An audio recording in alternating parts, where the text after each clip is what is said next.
Hello and welcome to Living a Culture of Life podcast by Human Life International. I'm your host, Colleen, and I'm joined today by Mary Panico. Welcome to the podcast, Mary. Thank you so much, Colleen. It's such an honor for me to be here. Oh, it's so wonderful to have you on the show. And about your book, I want to get it. Say that's called Grief Etiquette: What to Say and How to Say It. And there's a little thing for everyone watching visually. So, I guess the best place to start for this is what led you to write this book on grief etiquette? Sure, definitely. It's so funny because at first it started out as a joke. I never thought I would be the one to write a book, but the year 2022 for me was very hard. My aunt unexpectedly died at the age of 59. No symptoms whatsoever. That was really the first time I've experienced grief. I've known of people who passed away, of course. But losing something so close to my family was just so hard. I flew up to New York to be with my mom. It was one of her closest sisters. And just being there, I just remember looking at my cousins at the funeral home, looking at my mom like, gosh, I just can't imagine, losing my mom. Long story short, 3 months after that, grieving my aunt, my mom woke up sick the day after Christmas. She thought she had COVID. My mom was only 56. She was very healthy, had 10 kids, but she looked wonderful, looked amazing, always eating well. She thought she had COVID. Then she thought she had long-term COVID. Turns out she had stage 4 ovarian cancer, which was such a blow to me and my siblings. There were no signs, no symptoms. Like I said, she was always in perfect health. I flew up to New York to be with her. And in the beginning, I was like, maybe mom can beat this, even though she's a stage 4. Maybe, she's a fighter. She's young. She's strong. She's healthy. As soon as they got to New York, I knew she was dying and she had very little time left. I ended up staying with her for 5 weeks until she passed. 6 months after that, my brother got married in Michigan. After 6 months of grief, my siblings and I all flew up there. And then he died on his honeymoon, 6 days after his wedding. So grieving my mom, and then, grieving my aunt, grieving my mom, and then grieving my brother, all within, such a short time. I found that, wow, people really say insensitive, hurtful things. I kept on telling myself, okay, everybody means well. With my mom, it was, at least you got to say goodbye. At least you had your mom till you were 32. Oh, at least she's in heaven. Oh, at least she's not suffering anymore. And then with Matt, it was, at least he's not suffering anymore. At least his kids won't be sick because my brother had a genetic condition. It just, like I said, I began joking, okay, if I get one more insensitive comment, that's it. I'm gonna write a book. I'm gonna write a book, not really meaning it. And then something just clicked. When I did my research with grief, and it's so common today, 12 million people are grieving a year. I thought, why is there not more awareness of how we talk to grieving people? And then one day I was like, well, you know what? Actually, I'm going to take this seriously. And I'm going to, I'm just so passionate about grief and helping those in grief. So then, I sat down and I thought, there's no way I'm going to get it published. I'm just going to write for therapeutic reasons.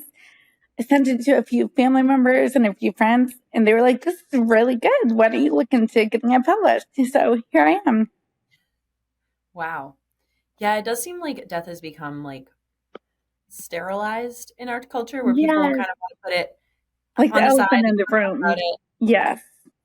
Death is either an escape for people, like you see with physician-assisted suicide or things like that, or it's something that you don't talk about, you don't want to acknowledge, and is really acknowledging the humanity of the people that have died and the impact that they made, the worth of each human life. Right. That's exactly it. Human life is so, the dignity of everybody is so crucial. It's so important, especially for us Catholics. But when it comes to grief, it's like what you just said. It's like the elephant in the room. Just hurry up. Don't talk about it. Just ignore it. But when we grieve the right way, it's honoring the dignity of that person. Mm-hmm.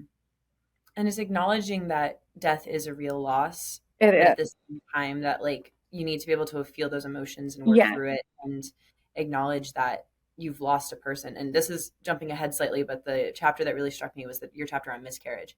And especially Thank it's you. so important that pro-lifers can help people actually grieve miscarriages, because if we like we do know that a preborn child is a child, and Yes, so a absolutely. miscarriage is losing a child, and that's so important to cultivating a culture that values life, is to also create a culture that recognizes when life is lost and Yeah. what that is. Yes. Yes. So, And in our society today, too, it feels like with my own experiences with grief and loss, people view grief as something like a wound that just needs to be fixed, instead of, it's not something that you can just put a band-aid on.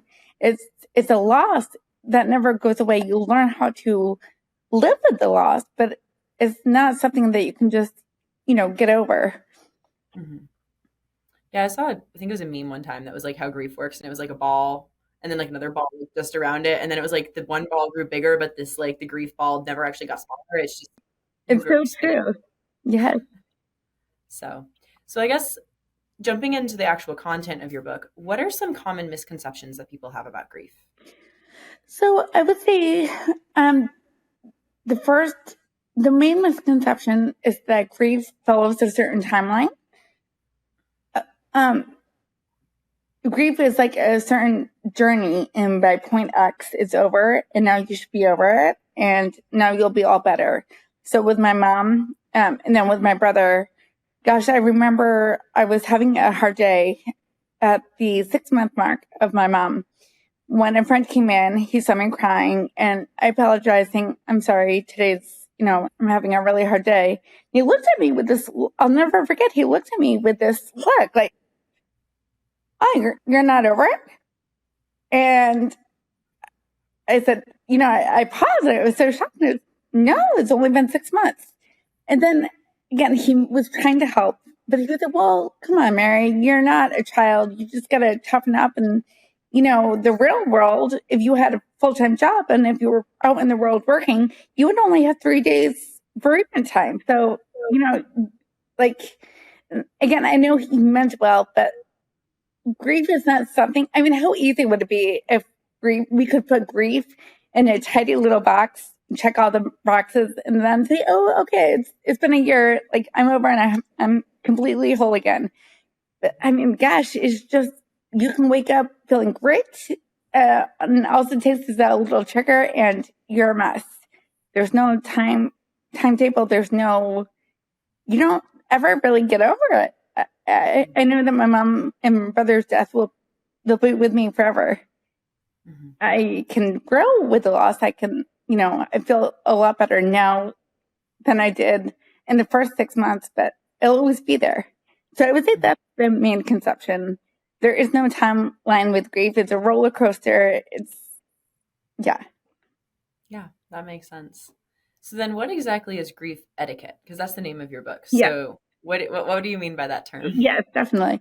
So when we think of the word etiquette, we think of polite manners, social expectations. Like if you think about, that's what I said in my book too. I love the idea of like wedding etiquette.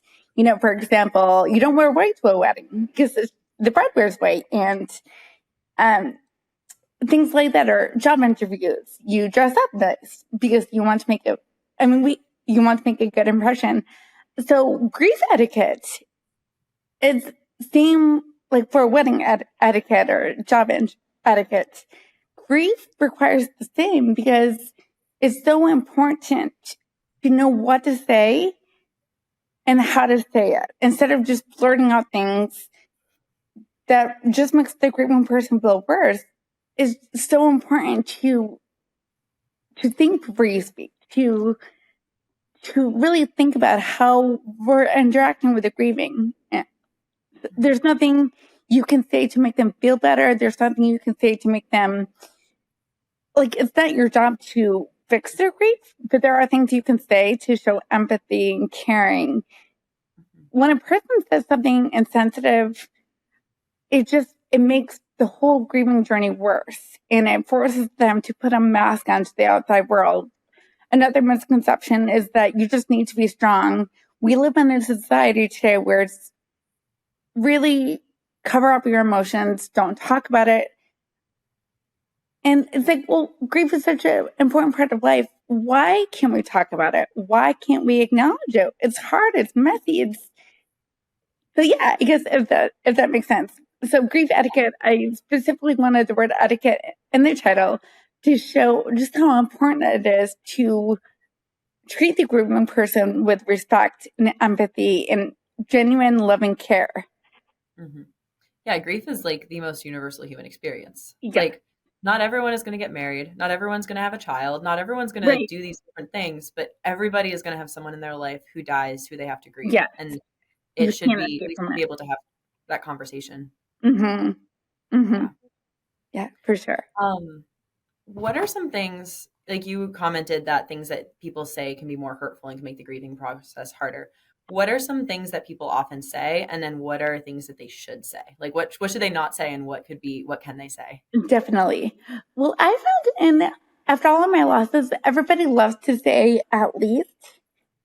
So whether that's, whoever it is, whether it's a miscarriage or a loss of a friend, a parent, a sibling, I found that people will say, well, like in my own situation, at least you got to say goodbye to your mom. At least you had her until you were 32. At least your mom and your brother are better now. Or I did have a miscarriage years ago, and I remember my miscarriage was early on, and somebody said, well, at least you can get pregnant, or at least you lost the baby now instead of later. So I found that that's my number one.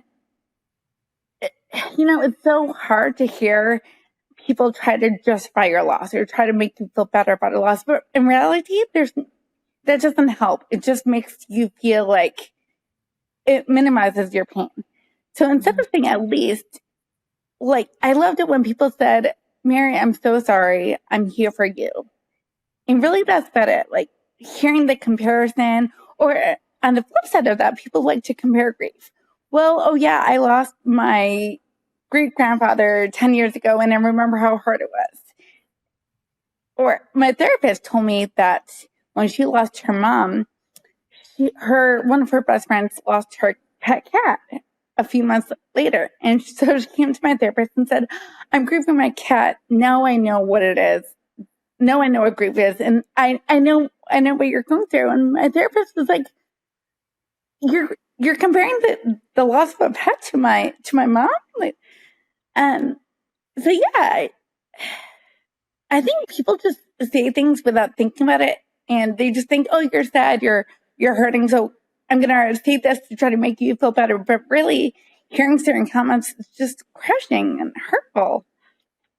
Yeah, it seems like those comments are someone trying to look on the bright side and like Yeah, trying to fix the pain, and they're not, and that just makes you feel like you can't feel the pain. right, right. I don't know. That's And my it's different. If somebody loses their job or gets fired or something, um, like, well, at least everything happens for a reason. Maybe there's a new job out there waiting for you. That's totally different. Like, that makes sense. But Mhm. yeah, when it comes to grief and loss, there is no bright side.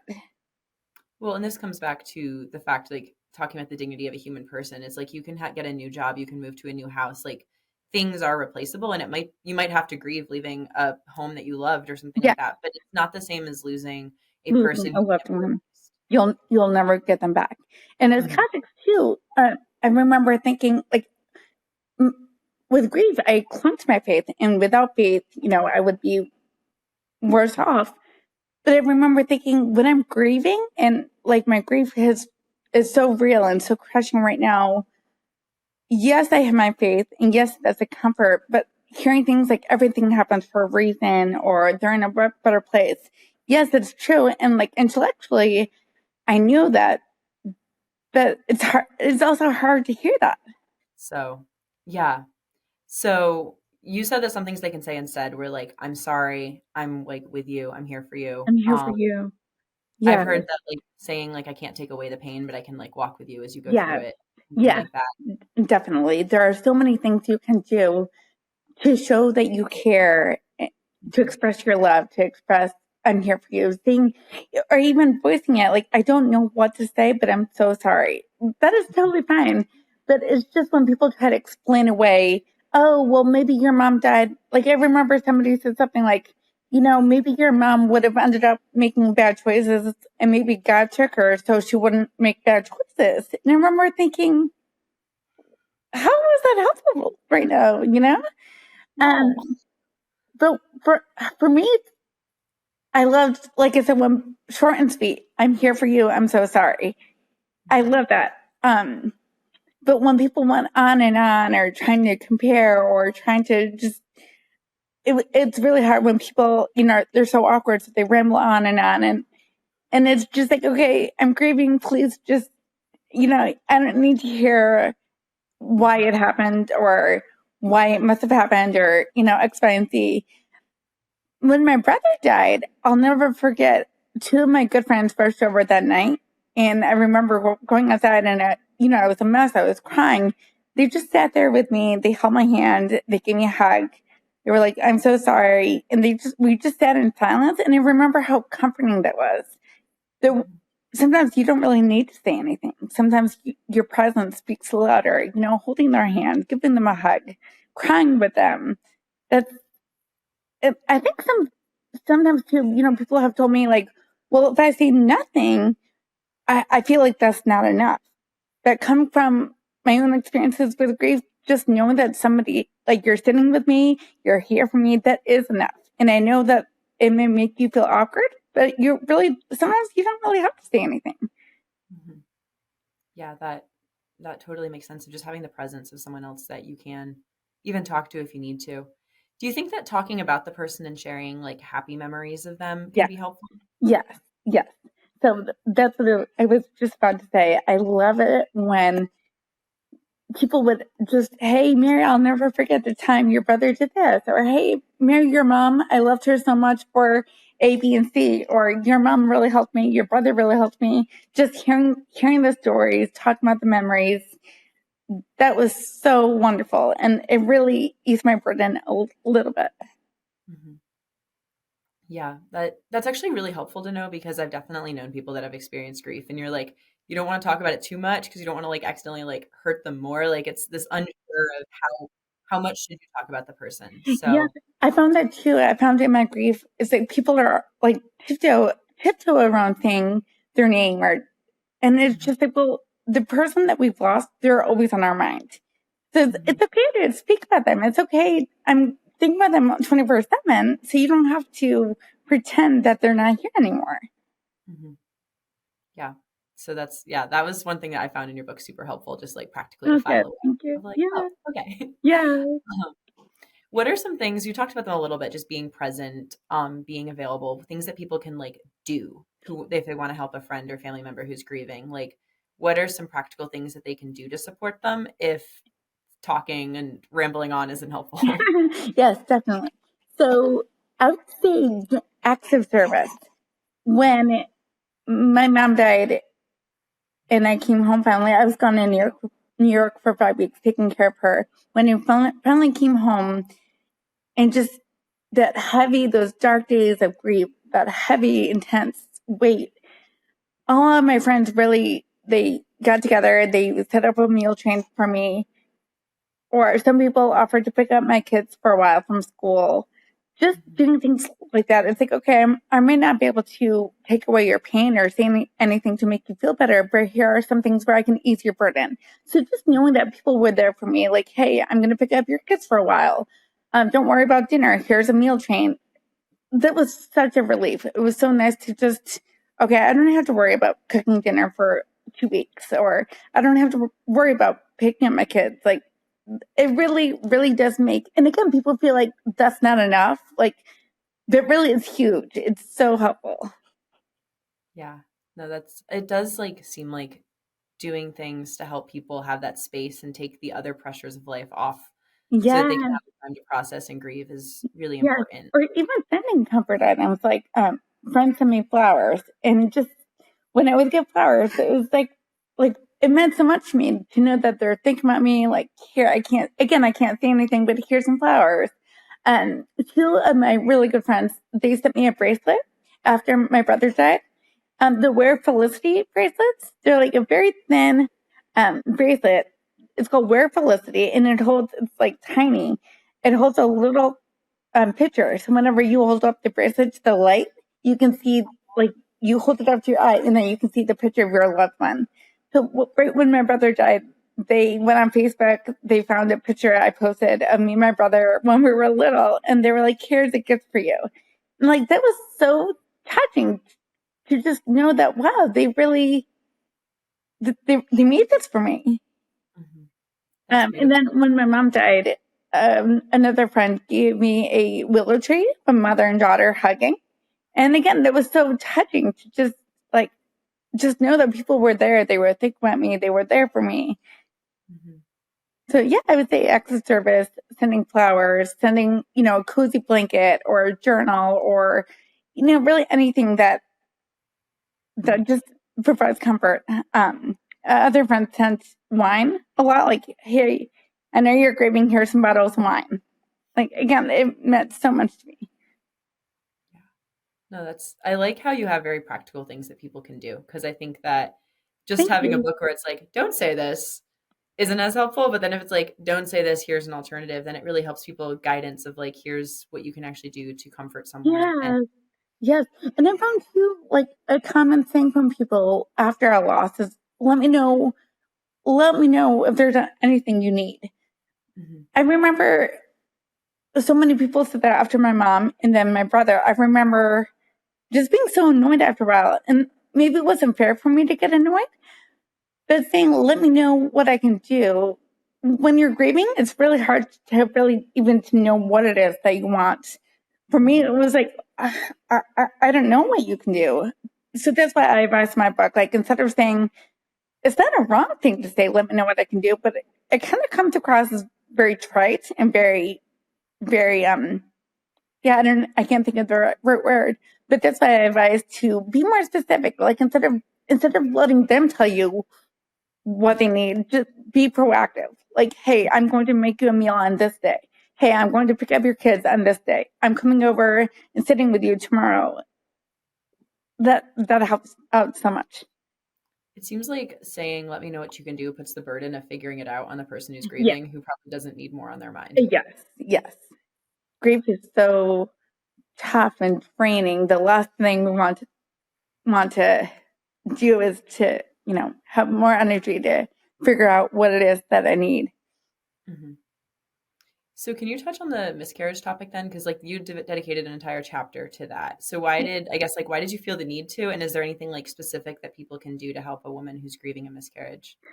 Definitely. So, I really debated on putting the miscarriage in my book, and I know it's a small chapter. I probably could have written a whole book on miscarriage, but I just felt like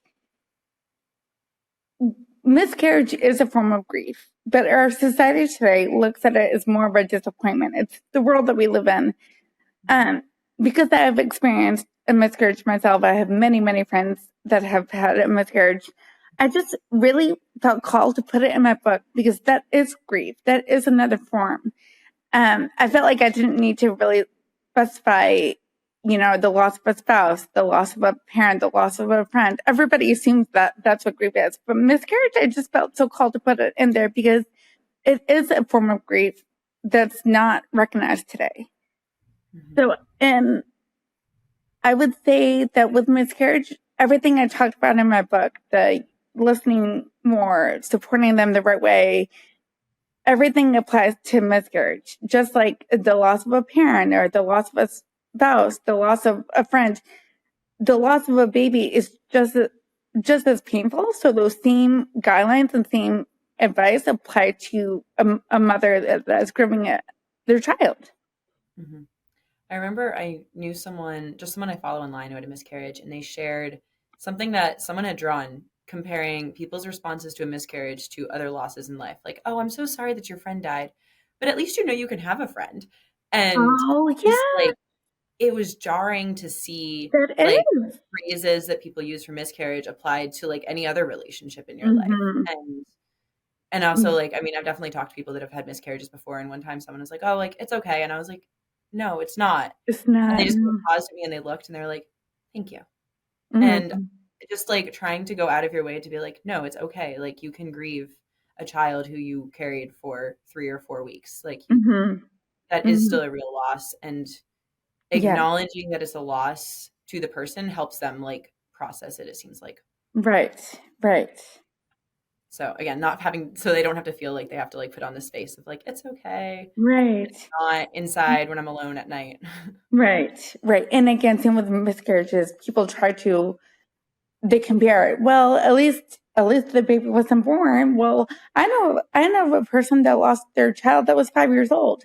And it's just like, but my loss is just as real, even though I might have been early on, first trimester, or then some people say, well, I have a friend who lost her baby at birth, or I know a friend who lost her baby at 9 months pregnant. And say, well, that doesn't take away this pain. Even if I was only 3, 4, 5 weeks, my loss is just as real as anybody else's loss. Mhm. And I do think like I think I kind of said this at the beginning, but a key to forming a pro-life culture is being able to treat miscarriages like the loss that they are. Because Yes. if pro-lifers are going to be like not able to acknowledge that, then you're never going to be able to help create a culture where something like abortion is Right. seen as wrong. Because Exactly. every life, like every child who dies before birth, you need to Matters. acknowledge like, a Mm-hmm. child. Mm-hmm. Yes, absolutely. So, actually, this kind of goes into a segue of something that wasn't talked about in your book. But do you have any tips for like, or any ideas, any insights into like post-abortion grief? Oh well. That's a really good question. Let me think about And it. I totally just sprung that on you, No, and no, so no, no, that's okay. Yes, actually, yes. It's actually ironic that you asked me that because I just watched the movie Unplanned again last night and just reading Everett Johnson's or watching the movie about her. Yes, after an abortion, women feel so much guilt, and so yeah, it's important to not condemn them, to treat them with compassion and respect instead of just judging them. Like, how could you do that? But treat them with empathy, walk with them, help them heal physically, spiritually. yeah. And then okay, here's another topic that wasn't in Okay. your book. Um, for people who have lost a loved one to suicide, do you have any thoughts on helping them grieve, how people can support them? Is it all the same? Is there anything else that they should avoid saying? Oh, wow. Again, I've never thought about that. Well, I will say that, yes, I feel like no matter who you lose, guilt plays such a heavy factor. Like when it came to my mom, I know me and my siblings felt guilt. Like, how do we not? There must have been signs. How do we not? How do we not see that? Maybe there was something we could have done. You know, you look back and you second guess. So I would say with suicide, the loved one, how did we not see that? How maybe it was something I did, maybe it was something I didn't do. So yes, reassuring the person who's grieving somebody due to suicide to assure them that it wasn't their fault. Mhm. Yeah. Because again, that's just something that I feel like it's just an extra level of making the grieving process that much harder. Yes. So, yeah. Mm-hmm. Those Um, are great questions. thanks. One thing that struck me in your book is that you said it was hard to grieve in American culture. Can you just talk a little bit about that? Because I found Yes, that really interesting. yes, yes, absolutely. Yes, I found that in in my research when I sat down to write my book, I came across Dr. Megan Shen, and she is a professor at I forget what up in Michigan. She is a grief expert at a cancer hospital, and she was saying that in America, it's so fascinating. She said if you look about it, we have so many resources out there on living well, healthy diets, exercise. We have an abundance of resources. But when it comes to death, and kind of like we touched about in the beginning, Mhm. death is like that elephant in the room. Don't talk about it. Just hurry up and, get over it. Don't show emotions. Be strong. Stay busy. when you look at other cultures, like in Egypt, I was like, wow, that's crazy how over there it's normal. It's normal to be and expected to grieve for 7 years. For Mhm. 7 years. But here in America, I feel like I don't know why our society is the way it is, but it's like after a year, you have up until a year or maybe even 18 months. But really after that, it's considered a prolonged grief disorder if you're grieving longer than that. But other countries, and I really tried to like do more research about other countries, but that was really the only one that I came across, the 7 years in Egypt. Um, but yeah, it was like, that makes sense. No matter who it is that you've lost, you can't get over it in 6 months or a year or even 18 months. I mean, I'm 2 years in to my losses, and I still have really hard days, just like it was from day one. So Mhm. I thought that was beautiful. Over in Egypt, if you're grieving 3 years, 4 years, that's normal. It's not weird. It's not what's wrong with you. Get over it. It does seem too like we used to have a better idea of it. I'm not super up to date on like Victorian or 1800s fashion, but it was like the whole idea of you wore mourning for a certain period of Yeah, time. you were black for a year or two, right? Yeah, Yeah. it was something like that. I remember reading Gone with the Wind and it was describing how Yes. many years Scarlet was like before the war would have had to have been in mourning or something like that. And it was like you wore black totally for a certain period and then it moved to Yes. like And then had half certain black. black. And Yes. I know that other like Victorian society, like they all had it, and we've totally obviously lost that. And Yeah. I'm not saying that we should bring that back, but it does seem like the societal recognition that you were supposed to dress a certain way to acknowledge mourning helped people remember that it was like okay to mourn. Yes. Yes. I know what you mean. It's not that I want that to come back either, but I do wish that grief acceptance Hmm. could come back. It's okay to talk about it. It's okay to, like, if grief is so common and so many people, and that number that Megan Shen said 12.5 million people a year are grieving. Once I read that, I was like, wow, that's so right. I mean, at least that. I mean, I know she said that number is based on a grieving person leaves on average 5 loved ones behind. But a grieving person or a person that dies leaves more than 5 grieving people. I would say up to 10, 15, 20 people are grieving, which would make that number 12.5 million higher. So if it's so common and so many people are grieving, why? Why is it the elephant in the room? Why can't we talk about it? Why?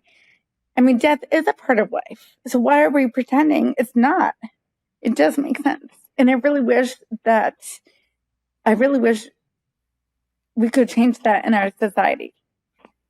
Yes, for sure. Okay, so last question. This is Yes. kind of like two header.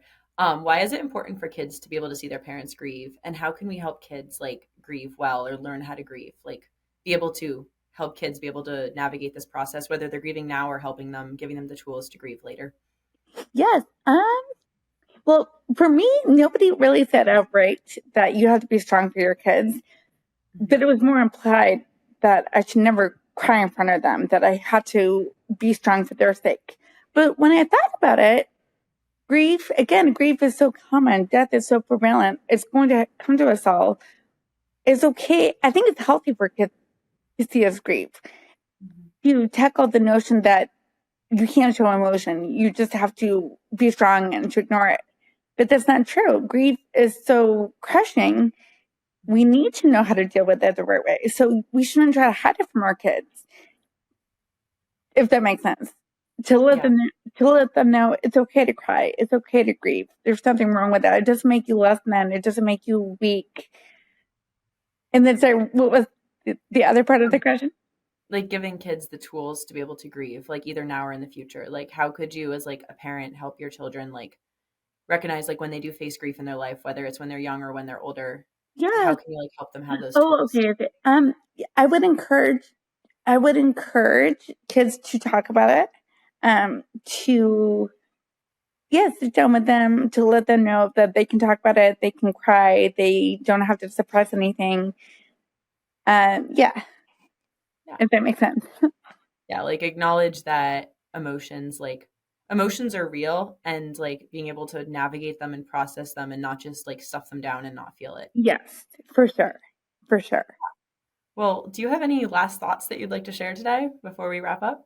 Um, sure. I would like to share that it's okay to grieve. It's okay. And for anybody that's grieving, I would say I have talked to so many people about grief in the last 2 years, and they all say the same thing. Like, nobody understands. Everybody's telling me to get over it, um, to do X, Y, or Z, or people have said so many insensitive comments. I feel like I have to cry in secret now. It's okay to grieve, and for anybody that is grieving, know that you're not alone, and that I think us as a society, I feel like we can change the way we approach grief. I feel like it all starts with us, just talking about it more, initiating those open, honest conversations about grief. Slowly, I do think we can change the way we deal with these topics. Yes, for sure. This actually reminds me of an episode we did with Amanda Achman, who is on the front lines fighting euthanasia in Canada. And she has this big project called Dying to Meet You, and it's telling stories about death and just kind of, in a sense, trying to normalize death, but not in a this should be sought out or like a pro death sort of way, but more of like this is a human experience that we're afraid to talk about, or we're afraid to acknowledge, or we're afraid to share these stories, and they're like eating away inside. Like, oh, this person that I lost that I'm afraid to talk about, or I don't want to share how hard this was, or something like that. And so she was just trying to facilitate why it's important to talk about death, and why like helping people not be afraid of death is like a key to helping like people die well. Like Yeah, that sounds like yeah. I'm not doing justice to her cause, but like she's like No, fighting euthanasia no, and I people. totally understand. It's so true. Yeah, Mhm. yeah, yeah. I really don't know, like, when that changed in our city. Like, we were just talking about the morning clothes of hundreds of years ago, why that changed or how that changed. But yeah, it's okay to grieve. It's okay to. It just it really just makes me so sad when people tell me I have to cry in private now, or I feel like people are just getting so annoyed with me. I know of somebody that says, whenever they talk about the person that she's lost, people just get annoyed, like, you're talking about it again, or, what's wrong with you? Just, it's like, no, it's okay. Grief takes a long time to get over, or if you really ever get over it, nobody really ever gets over it, but it's okay to talk. It's okay to experience it. Yeah, for sure. And if our audience wants to check out that episode, I'll put a little card to it so people can watch it. Just what you were saying now made me think of it, so I wanted to bring it Yeah, up. definitely. Yeah, well, thank you so much, Mary, for being Thank on you the so show. much, Colleen. Great conversation. Thank Thank you you so for writing much. the book. Yes, I'll of put course.